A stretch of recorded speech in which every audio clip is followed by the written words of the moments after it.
Kaibigan, wag na wag mong ibenta ang kaluluwa mo. Brother Bo, ano ba yan? Ano ba yung sinasabi mo? Ay nako, may kwento ko sa inyo. Pagkatapos ng isang prayer meeting, lumapit ako sa isang babae. First time ko nakita siya. Sinabi niya, Brother Bo, pwede ko ba ikwento yung life story ko? Sinabi ko, mahaba yan. Sige, upo muna tayo. Umupo kami. Tapos, ayan, binuhos na niya. Kunento na yung buhay niya. Grabe, parang pelikula. Sinabi niya, may isang araw, Brother Bo, talagang ang dami kong resentment sa puso ko. Galit na galit ako sa tatay ko. Galit na galit ako sa nanay ko. Talagang gusto ko nang tapusin yung buhay ko, sinabi ko. Kaya lang ito yung ginawa ko. Kinausap ko yung demonyo. Sinabi ko, demonyo, bebenta ko ang kaluluwa ko sa iyo. Basta gawin mo akong sobrang yaman. Grabe, no? Yung nangilabot ako, yung talagang grabe naman to. Grabe naman tong babaeng ito. Totoo ba to? Ay, yun ang kwento niya. Alam mo, pagkatapos dun, yumaman nga siya. May nakilala siya mga tao, mga business partner na medyo, sindikato ba yun?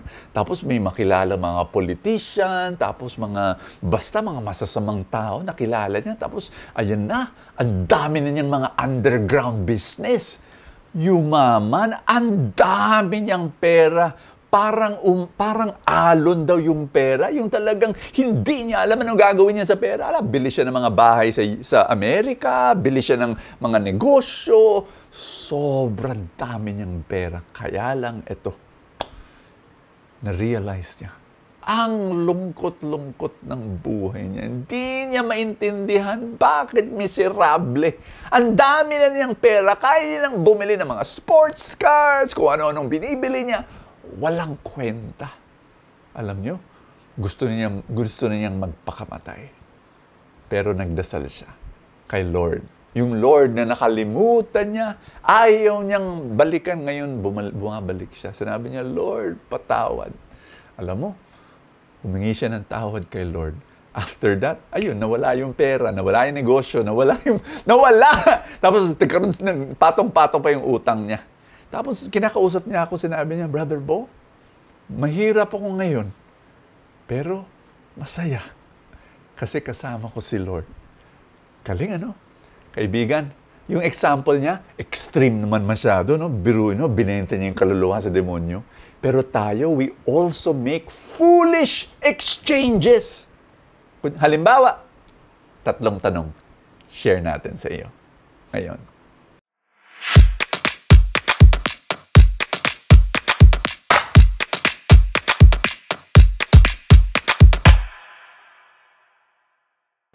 Number 1, have you exchanged family for luxury? Alam mo, wala nang masama sa luxury. Paminsan-minsan, if you can afford it, okay naman yan eh. Pero may kwento ulit ako. Meron akong lalaki, kinakausap ko, nasa mansion kami, mansion niya. No? Tapos sinabi niya sa akin, Brother Bo, buong buhay ko, I pursued millions and mansions. Talagang pinursu ko siya. Nagkatotoo. Hindi lang ito ang bahay ko, ang dami pa akong bahay. Brother Bo, pero pagmasdan mo, walang laman. Kasi my wife left me. My children, di ako kinakausap unless humihingi ng pera. Ayan. Tapos, he was trying to stop yung pag-iyak niya. No? Lalaki pero talagang pinipigil din yung iyak niya. Sinabi niya, Brother Bo, mali yung ginawa ko. Alam mo, I'm a financial teacher. And I tell this to people, ang pera, okay naman yan eh. Pero the moment it becomes your master, ayan na. It's a horrible master. Gawin mong alipin. A servant to serve the purposes of God. Pero yan, question number 2. Have you given up? Ito joy over pleasure. In exchange of pleasure. What do I mean? 22 years na ako na may asawa. Alam mo, mahirap ang may asawa. Tanungin mo any married person. Because you have to put effort and work and sacrifice and be selfless. Pero pag ginawa mo yun, there is joy in the marriage. I have met people, in exchange nila ang joy na yon sa fleeting moments of pleasure. Panandali ang pleasure. Sarap. And adulterous affair, di ba?